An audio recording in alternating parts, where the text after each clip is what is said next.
Going to move on to the main talking points of the webinar now, starting with the main challenges that agencies have seen over the last 12 months. So in your opinion, what challenges have had the biggest impact on agencies in the past year, and how should they be combating these challenges? So Paul, do you want to kick off with this? Yes, I will start. So, I've been involved in the private rental sector for years, like I said, over 25 years. It's unprecedented, the amount of change. There's been 15 consultations in the private rental sector since 2015. Far too many, far too quick as well. And obviously we do a lot of government consultations with people in our company here. So the legislation changes, it's never ending. It's really, really tough for letting agents, let alone landlords. But actually, it's a really good time to be able to sell your services, because landlords need you more than ever. I think making sure that you're understanding that the tenant fee ban, and more importantly, the challenge is making sure you're keeping those landlords and retaining those landlords, is really, really a key objective of going forward.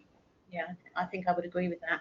I think from training all the agents that I do around the country, getting their heads around the tenant fee ban, following client money protect, agents have to be more and more efficient in their working. They have to be more stringent in their rules that they apply. They have difficulties also. I think the biggest difficulty I think they've had is talking to their landlords, explaining that they can only take a 5-week deposit in most cases. Tenants are very happy with that, but then managing the tenant and the tenancy, it all makes it quite tight for agents to keep going. We're now looking at all the alternative schemes as well, and making sure that landlords actually understand and that they are transparent in what they're offering the tenants if they choose to go down that route, is another avenue that agents have to get their heads around. So I think there's a lot going on for agents, and they need to, as Paul said, be more efficient. I think actually, I mean, yes, there's been a challenge with the tenant fee ban, and it's reported obviously agents can lose up to 20% of their income. But I do, I've worked out, I've done 500 to 600 talks in my 18-year career of public speaking, and even speaking to letting agents now, Lauren, there's so much complacency. It's unbelievable. You've got to fight for those landlord instructions. And actually, it's all about upselling your let only to full management. I do a lot of workshops that go into agents, and there's still a bit of a disconnect. It's understanding what's going through the landlord's head and empathise with the landlord. But actually, yes, you can't charge a tenant a fee, and there is lost income. But actually, landlords need agents more than ever now. They really do. Agents are compliance officers.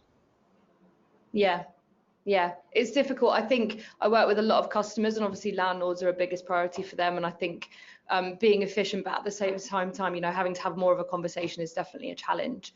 But thank you both for that. Now we're going to think about the changes agencies have had to make since the fee ban came in. What do you think are the best ways for them to navigate these? Well, I would say property technology. I mean, obviously leading in property technology, that's what you do at Goodlord. You've done a great job with that. Property technology now is more needed than ever. Understanding and keeping up to date with the property technology, how you can actually save time, especially smaller independent agencies. They obviously have tighter budgets, and actually, you think about everything you have to do prior to letting a tenancy, all the key deadline dates that you have to comply with, the gas safety certificate, how you do an inventory, how you put deposit in deposit scheme. It's endless. So you need that support, and you need to be able to save time, and actually save time on the front line to actually try and think about, how do we market? How do we find that? Landlords don't grow on trees, Lauren. You've got to go and hunt them down. We have a massive database of landlords across all our networks. Okay, we are a supplier, but obviously if anyone knows letting agents, we know letting agents, and you need to be able to find how you can go and get them. You've got a network, you've got to write a lot more content, and what is really, really important is putting a price on your time, and actually how can it free up some of your agents and change their working day to be able to market more. And more importantly, the first thing an agent should be doing, and this is what I teach in my workshops, is how do you sell and upsell a let only to full management service. You need to try and accomplish 100% of your book into full full management. And there's not a big price difference. You think net only is 8%, full management's 12%. There's 4% different in full management. And no landlord, Lauren, wants to be able to take a call from a tenant that's drunk and they've lost their keys at 4 in the morning. They'd rather an agent take that call. And I think that has to be communicated more by agents. We will give you a peace of mind, because a landlord, no news is good news. I just want to add to that. I think with the efficiencies that agents now have to work with, they need constant education. We are at the moment with the tenant fee ban in the transition period, so there's different rules applying now. We just launched a course as well. Yeah, we just launched that course on the tenant fee ban. We obviously, coming to the end of May in 2020, some different rules apply to deposits, and then fees separate to that. But also from an agent's perspective, they need to be upfront. They need to be more and more transparent. They want to sell their services, but landlords are reluctant to pay because they're having to pay more management fees and things. So the services they then choose to top up with, such as inventories, was originally a big concern for inventory companies that I do work with. So, but actually, the reverse has happened. From what I'm hearing, more landlords are choosing to take up those services to make sure that they get their money's worth. So it's an interesting about turn from all the sensational press we were having pre-tenant fee ban. So it's actually the reverse, and it's a massive opportunity if landlords are taking up these services. You know, that 4% that you mentioned, Paul, across a whole portfolio could make a massive difference to an agent. But you know, that actually, sorry, go ahead, Paul. Yeah, I mean, what it is, Lauren, you're quite right. I mean, if you work out the 4% extra for full management, and we do absolutely everything, and I teach this on my course, is agents don't shout about themselves what they do. They do an unbelievable job. They are unsung heroes. Okay. They are what a portfolio and a buy-to-let, whether you've got, I mean, 90% of landlords have 1 to 2 properties, and they don't see themselves as landlords, okay?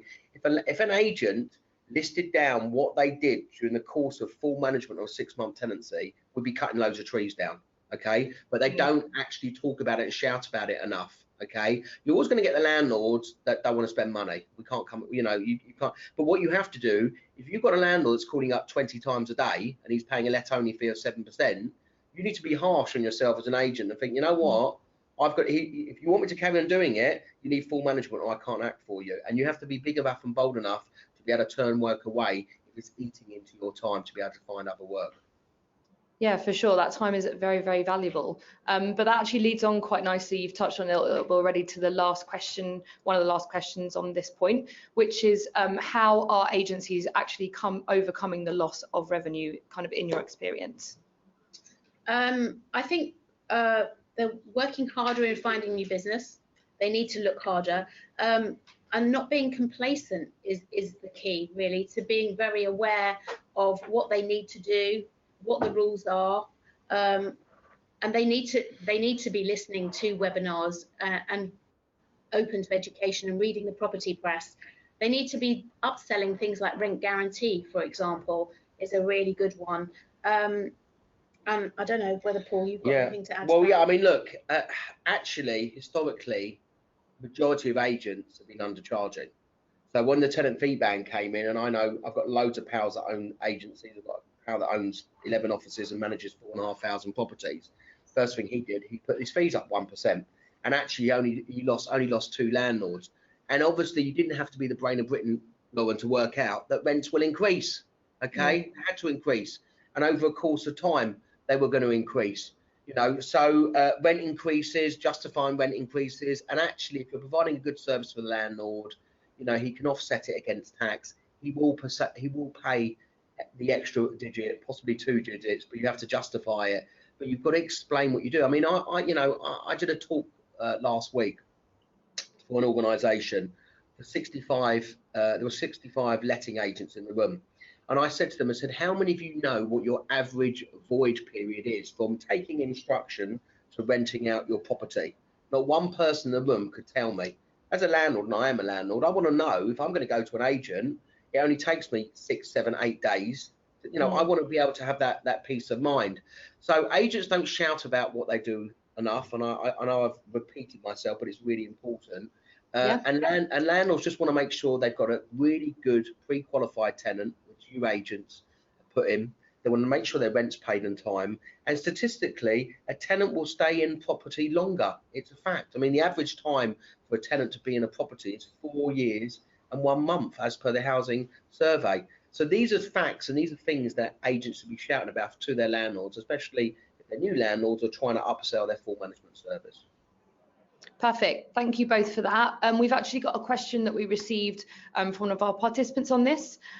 They've asked, if a tenant wishes to change the terms of their tenancy, say to move in a partner, can we charge them for a new tenancy agreement or not?